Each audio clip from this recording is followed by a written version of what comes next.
So far, we have seen what exactly is a secure shell. We had seen in the last lecture, lecture number 18, what exactly is a secure shell and how we can create a virtual tunnel between a user and the server using secure shell, right? Next up, we saw the various organizational structures of how exactly a secure shell looks like.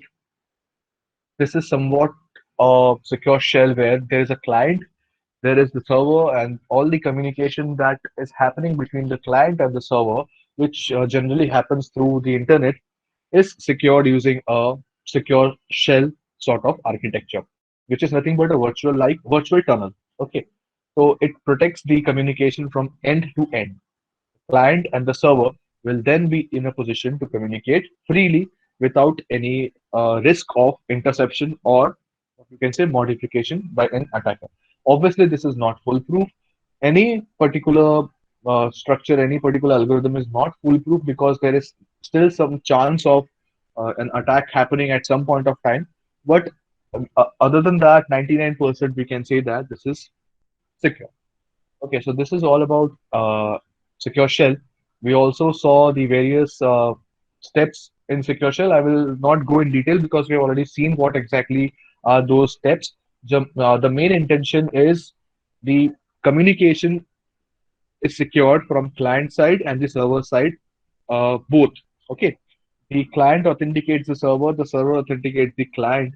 We have seen in Secure Shell that the authentication happens twice or in fact thrice at the end also. So that is what is very distinguishing about this particular secure shell architecture. It authenticates the client authenticates the server twice, and the server also authenticates the client twice, just to make sure they are communicating with the correct person or not. So this is all about secure shell. Then we saw what exactly is privacy on the web and how we can make sure that we are secured on the web whenever we are accessing any particular website or a web server or any particular application on the internet. We also saw how we can secure our browsers or in short how we can secure ourselves because browsers are the basic entry point to any network. We'll learn today what are the various attacks on the web browsers, what are the various vulnerabilities that cause those attacks to a browser, and in fact, if we get access to a browser anyhow, we simply get access to the system, or we can say access to the network. Because as I have already told you, browsers are the gateways or the endpoints through which the communication actually begins with the outside world. Okay, so we saw how we can safeguard our machines, our systems on the web, how we can safeguard ourselves from social engineering and various kind of attacks. Okay, we are well aware of these. But what is the agenda for today? Let's see what we are going to learn today. These are the various things which we are going to learn today. The very first thing is secure shell. We have learned already. We have already seen what is privacy on the web. So these are the four topics which I will try to cover today. Web browser attacks, then web bugs, account harvesting, and clickjacking. Okay, you might have learned about these. You might have heard about these in the past. So let's see what exactly these things are. Very first thing is web browser attack. I'm going to go in depth. What are the various web browser attacks? What are the various top five vulnerabilities against a web browser? And then we will learn two or three attacks in detail. Okay. So basically, I will just brief you about what exactly is web browser attack. What are the various attacks possible on a web browser? Then I will go through the PDFs which I have prepared so that we can go in depth.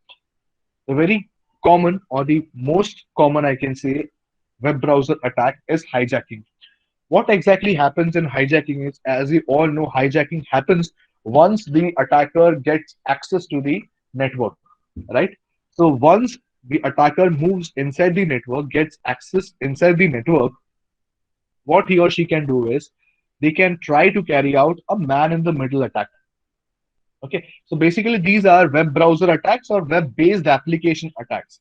If anyhow the attacker gets hold of any vulnerability of the web application, they may simply try and target a man-in-the-middle attack.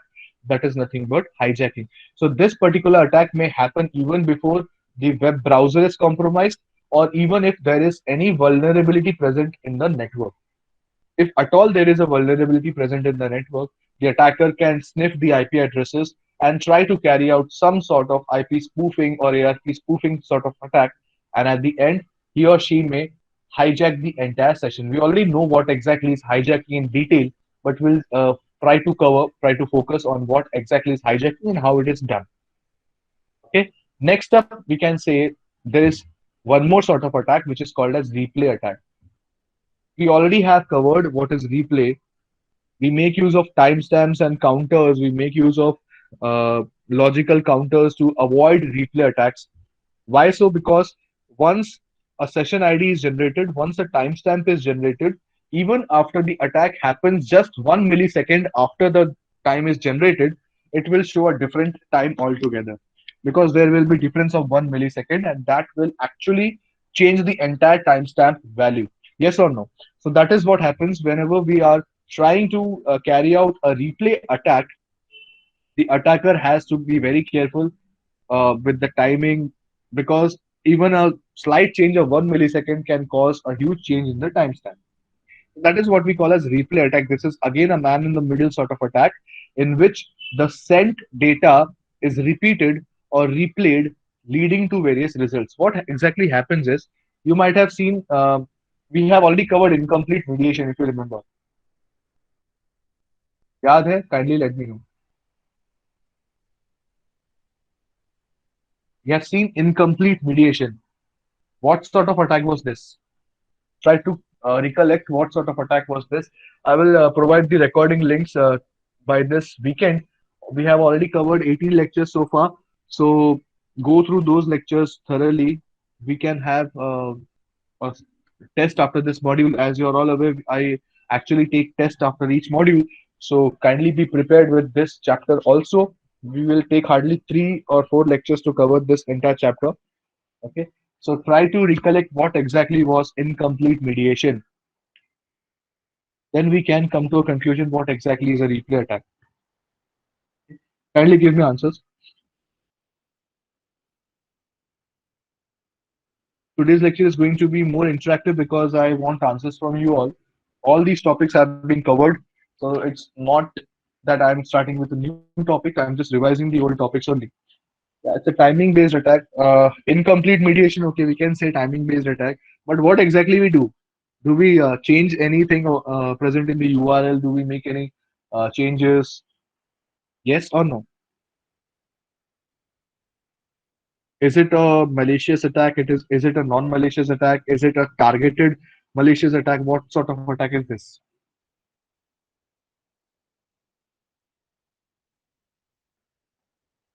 Okay, users info will be appended on the URL. Okay, what else?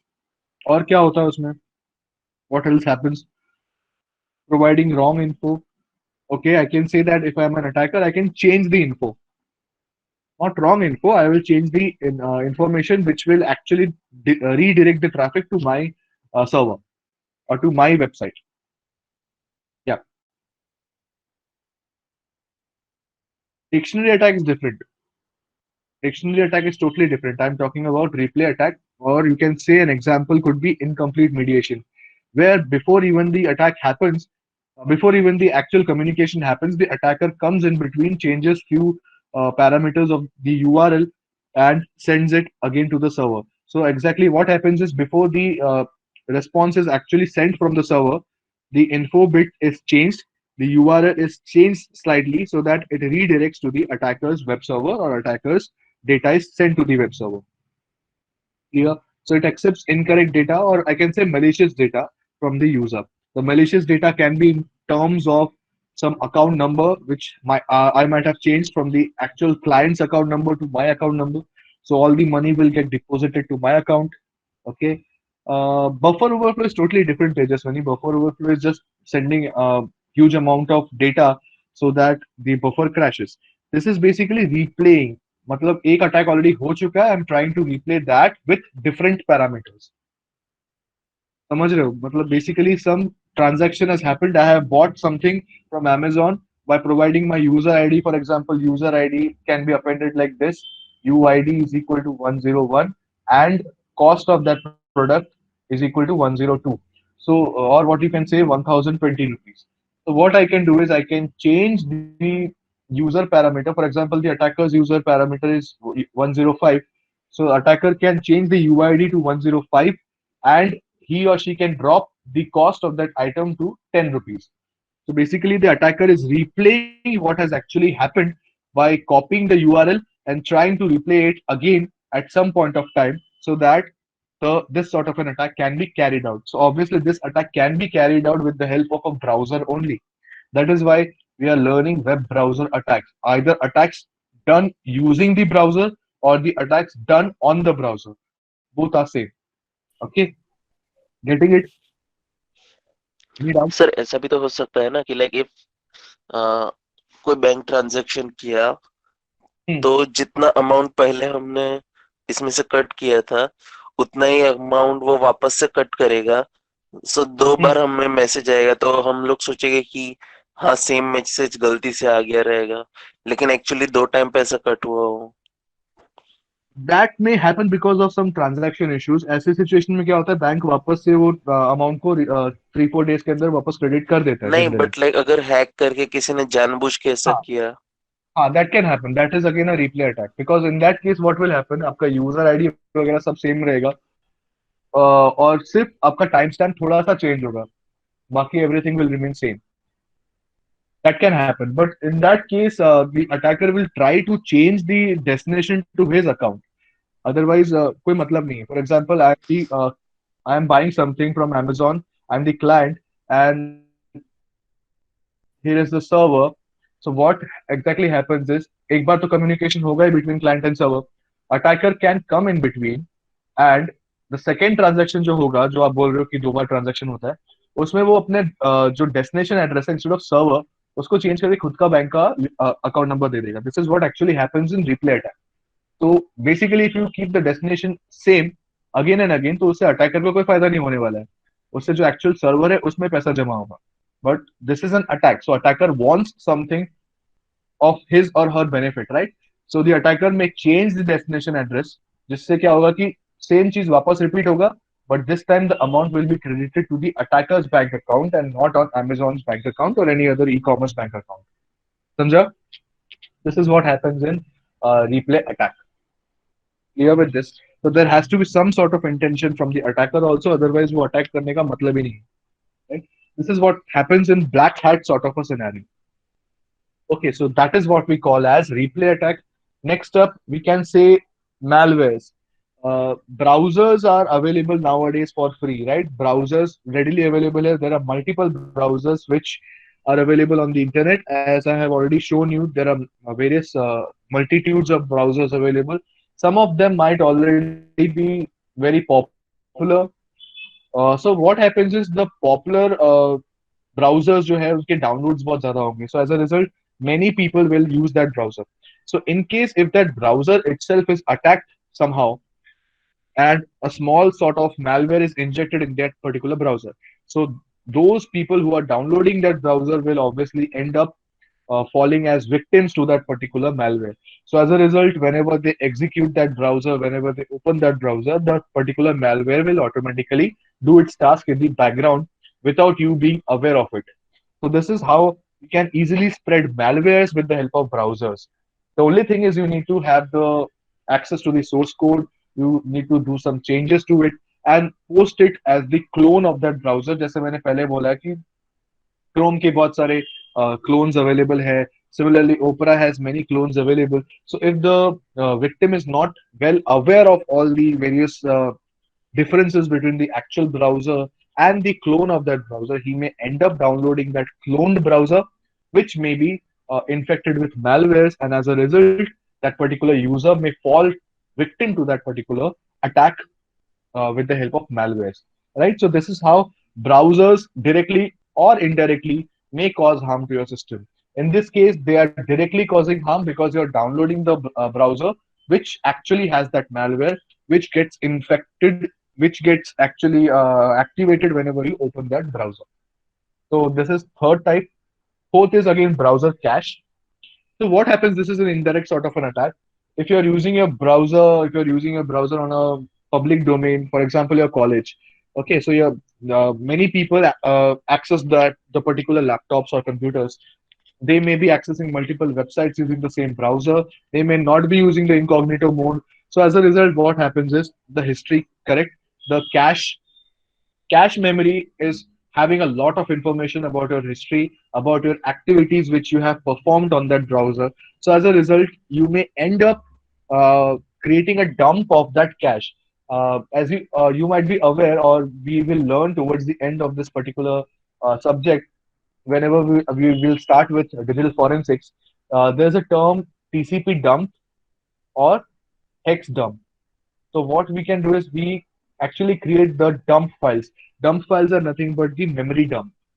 They consist of all the activities you have performed, which will be in terms of hexadecimal values. So what you can do is you can make use of any hexadecimal editor to read the contents of that browser cache, which may or may not be in hexadecimal format, and as a result you will try to data mine it.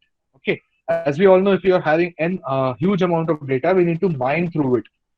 So the hex editors can be used to mine through the data, try to find out some patterns, or we will try to find out some passwords. So basically the cache will come really handy if the computer system is used on a public domain where multiple people or n number of people access that computer for accessing the internet.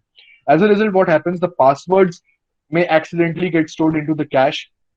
For example, you may sometimes click on remember me, right? So whenever you click on remember me, your password will be stored in text format in some location in the cache. So what happens is if you get hold of that cache, you may end up getting access to the password file also. But obviously that will not be readily visible. You have to do some sort of data mining. You have to go deep inside that hex file, and then you will get to know how exactly you can create a dump. Okay, so let me. Okay, towards the end, I will show you how to create a dump file. Okay, let me check in the meantime. Okay, the next attack against a browser is running dangerous executables on the host. Okay, what exactly happens is running dangerous executables on the host means you're allowing some particular executables to be run on the machine which you are working on. Because in some cases, what happens, the browser may permit some executables to run on the host workstation. You're actually accessing a particular website and a pop-up opens up which asks your permission to open a particular exe file.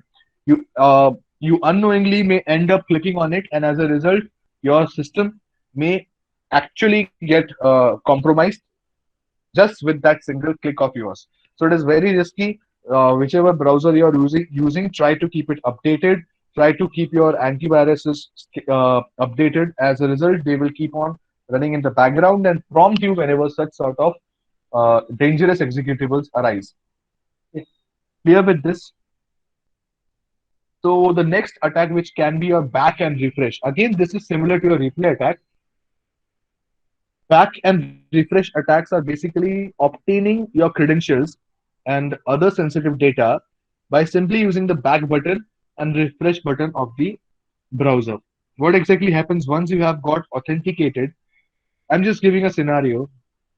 Once you have got authenticated, for example, Gmail use कर रहे हैं हम लोग, Gmail पे enter करने के बाद हम लोग submit press करेंगे and we will move ahead.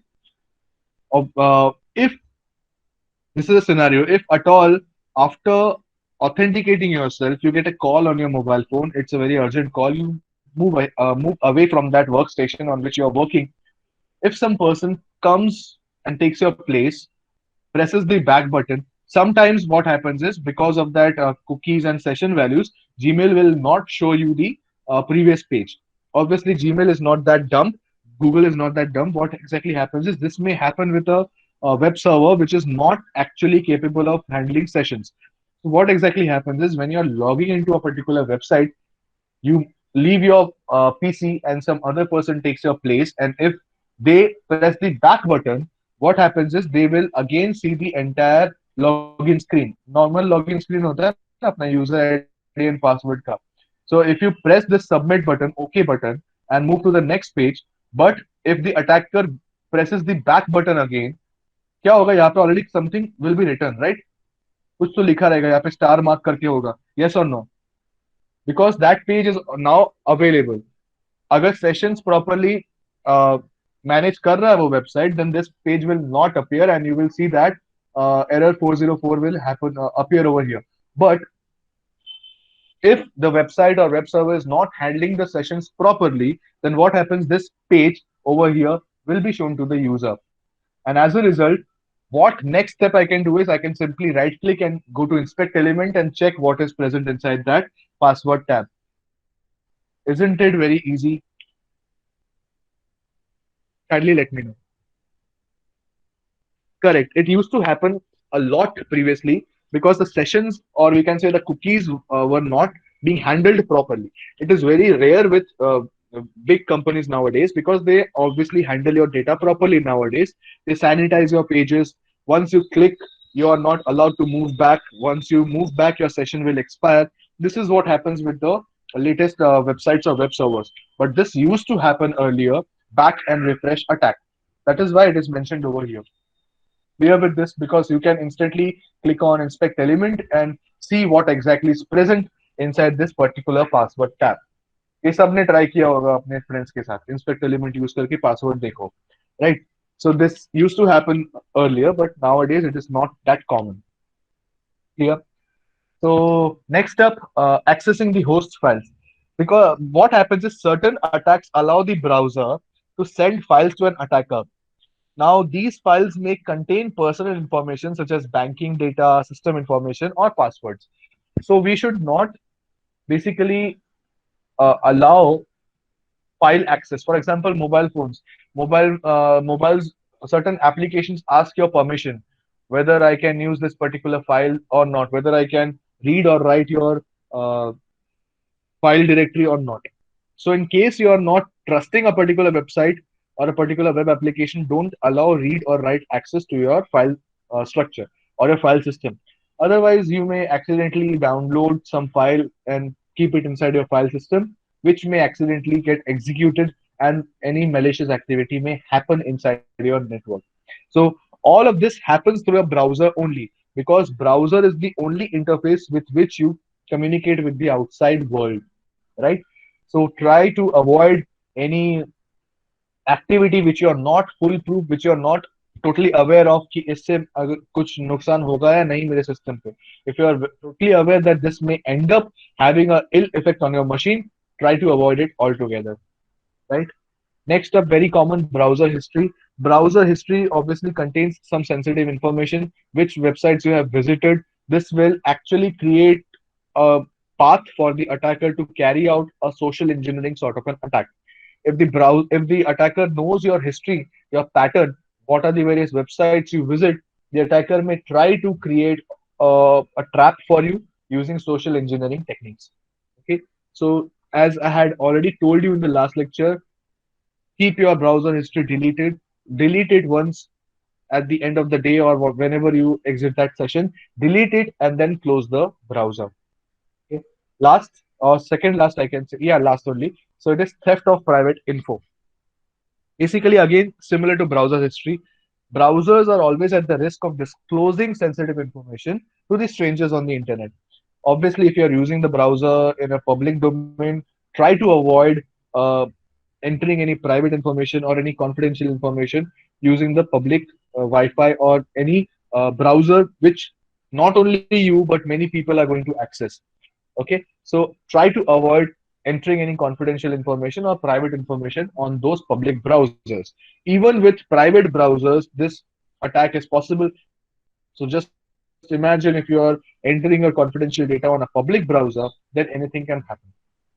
Okay, so these are basically the guidelines or the various sources how the web browser attacks actually take place. Now, if I'm clear with this, can I move ahead with the top five vulnerabilities that actually cause these attacks that you have learned so far? Okay, so we have enlisted all the 9 points where the web browser attacks can take place, and what are the actual vulnerabilities which causes these attacks. So let's learn about those top five vulnerabilities the attackers use against the browsers. Okay, sorry.